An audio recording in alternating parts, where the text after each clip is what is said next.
इसलिए देश में माननीय मोदी जी जो कहते हैं, देश की जनता उस पर भरोसा करती है। उसको ये भी मालूम है जो कुछ काम अभी शेष रह गए हैं वो मोदी जी ही कर सकते हैं और कोई कर नहीं सकता। इसलिए मोदी जी की गारंटी का जो विश्वास है देश की जनता में पूरा है। विपक्ष का कहना है, लगातार शिवपाल जी का कहना है कि ये जो घोषणा पत्र है उसमें आम नागरिक के लिए कुछ नहीं है, केवल ये चुनावी जुमला है। देखिए वो क्या कह रहे हैं, दरअसल ये सपा बसपा कांग्रेस इन्होंने जनता को धोखा देने का काम किया है। कांग्रेस का 60 साल बनाम 10 साल, देश के पहले प्रधानमंत्री आज़ादी के बाद पंडित जवाहरलाल नेहरू रहे, कांग्रेस पीरियड के आखिरी प्रधानमंत्री सरदार मनमोहन सिंह, ये लगभग 60 वर्ष का एक कालखंड था। और सच कहा जाए तो राजनीति का ये पहला अध्याय जो समाप्त हो गया कांग्रेस के नाम था। अब दूसरा अध्याय शुरू हुआ है माननीय मोदी जी के नाम 24 मई 2014 से। इसके 10 साल हुए। 60 साल में जो कांग्रेस और ये काम नहीं कर पाए, मोदी जी ने वो काम 10 साल में कर दिया। अब इनके पेट में दर्द हो रहा है कि कुछ काम करने को रह नहीं गया। ये चुनाव किस पर लड़ेंगे? ये बहुत लंबे समय तक सत्ता में रहे हैं, ये झूठ बोलने का काम करते हैं।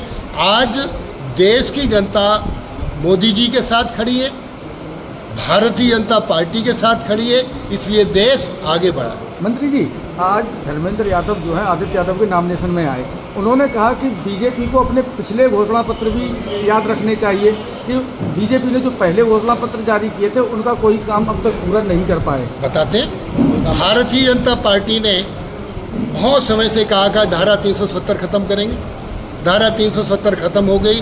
आज कश्मीर भारत का अभिन्न हिस्सा बन गया। आप भी कश्मीर में अब जमीन खरीद सकते हैं, जाकर आप कश्मीर की नागरिकता प्राप्त कर सकते हैं। धारा 370 खत्म हो गई।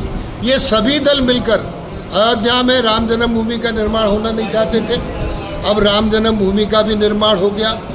अब CAA नागरिक संशोधन अधिनियम ये भी लागू हो गया, ट्रिपल तलाक ये भी हो गया, समान नागरिक संहिता रह गई है वो हम लागू कर देंगे। मंत्री जी, एक सवाल मेरा और सीधा जवाब आपसे।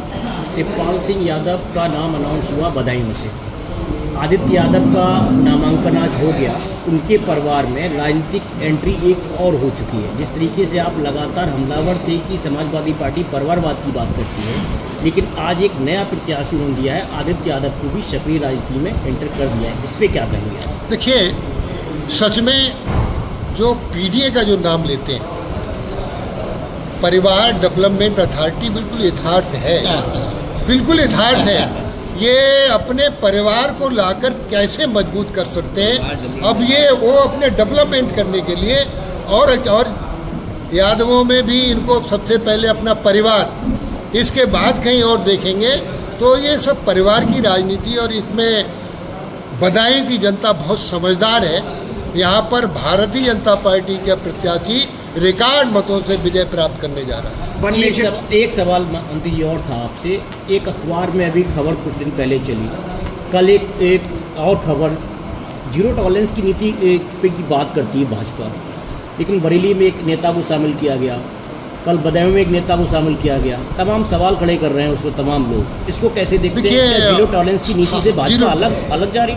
नहीं, कतई अलग नहीं जा रहे। जैसे अब हम लोग समूह में यहाँ कोई बैठा है, भीड़ में कोई आ जाए, भारतीय जनता पार्टी के जिला अध्यक्ष आदित्य प्रताप सिंह ने स्पष्ट कहा है, क्योंकि अब ये राजीव ही तो यहाँ ज्वाइन कराएंगे, किसी को कराएंगे तो ये जिला अध्यक्ष बनाएंगे, तो उन्होंने स्पष्ट कहा है कि किसी को उसको किसी भी तरीके से भारतीय जनता पार्टी की सदस्यता ग्रहण नहीं कराई गई है। अपराधी, भारतीय जनता पार्टी अपराधियों को ठीक करने का काम करती है। आप अंतर समझो, यहाँ मैं आपको स्पष्ट बताना चाहता हूँ। देखिए आपने अच्छा प्रश्न किया है। भारतीय जनता पार्टी के मुख्यमंत्री माननीय कल्याण सिंह जी राम जन्मभूमि के लिए त्यागपत्र दे देते हैं। पूर्व के मुख्यमंत्री माननीय मुलायम सिंह जी राम भक्तों पर गोलियां चलाते हैं। योगी आदित्यनाथ राम जन्मभूमि निर्माण के लिए पूरा काम करते हैं। अपराधियों को ठीक करने के लिए अपराधियों की कब्र खुदवाने का काम करते हैं। अखिलेश यादव उन अपराधियों की कब्र पर मातम बनाने जाते हैं और उस पर फूल चढ़ाने का काम करते हैं। अपराधियों को खत्म करने का काम भारतीय जनता पार्टी अपराधियों को खत्म करने का काम करती है, समाजवादी पार्टी अपराधियों को बढ़ावा देने का काम करती है। मुख्तार अंसारी का कांड इसका गवाह है। मंत्री जी, जिस तरीके से उस व्यक्ति का स्वागत किया जाता है, तो आपको नहीं लगता कि उसका हौसला बढ़ेगा इससे? नहीं, कोई स्वागत नहीं। मंच पे किया जाता है। नहीं, कोई स्वागत नहीं। देखो, मंच पे कोई भी आके बैठ जाए तो उसको बाद में ही तो ठीक करेंगे।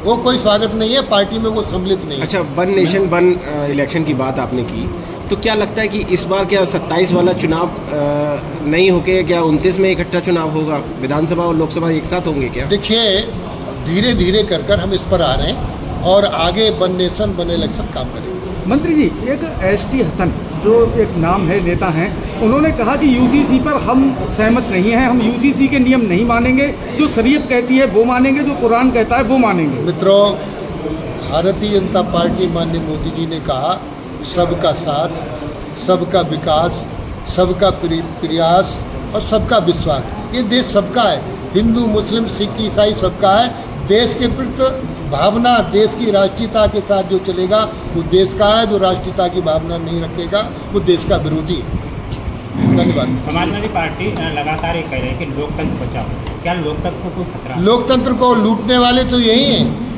प्रजातंत्र को सबसे बड़ी खतरा यही है। इसलिए उनको लग रहा है